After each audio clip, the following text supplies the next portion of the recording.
Hey there, my name is Tobin Carpenter, and I'm a Kaseya consultant at Provile Technologies. Over the next several videos, we'll be performing a deep dive into policy objects and how they can be configured to facilitate automation within your environment. In this video, we'll be discussing the agent procedures object. Let's get into it. The agent procedure policy object allows you to control distribution of procedures on a recurring basis, or as a one-time run. The advantage of performing this through policy rather than manual scheduling is that new machines that meet the criteria of the view will have this procedure applied to them as well, encouraging that onboarding steps are not missed. Any types of agent procedures can be executed through a policy, but today we'll be doing a basic reboot. As with all policies, we want to ensure that we have a view, and in this policy, I'm going to apply a reboot procedure to the Contoso workstation group. So let's select our view. I'll select Contoso workstations. And then we have a couple options here: add procedure, edit procedure, and remove procedure. Let's select add procedure. Let's search for our policy.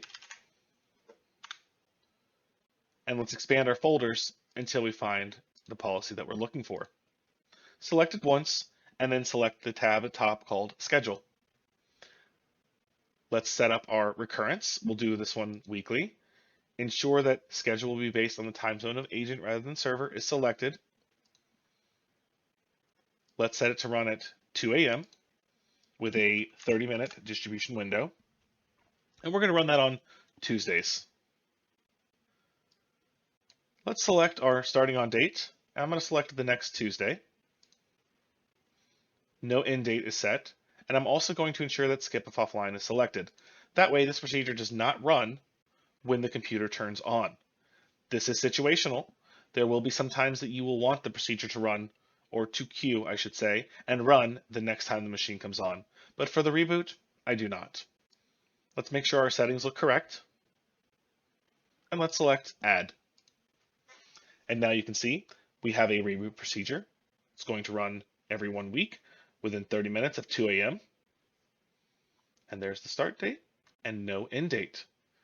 As always, make sure to do save and apply, and then also make sure that this policy is assigned under the organizations and machine groups. This does it for this video. Thanks for watching. We post a new video every week to share our knowledge on Kaseya, ConnectWise Automate, ConnectWise RMM, and more.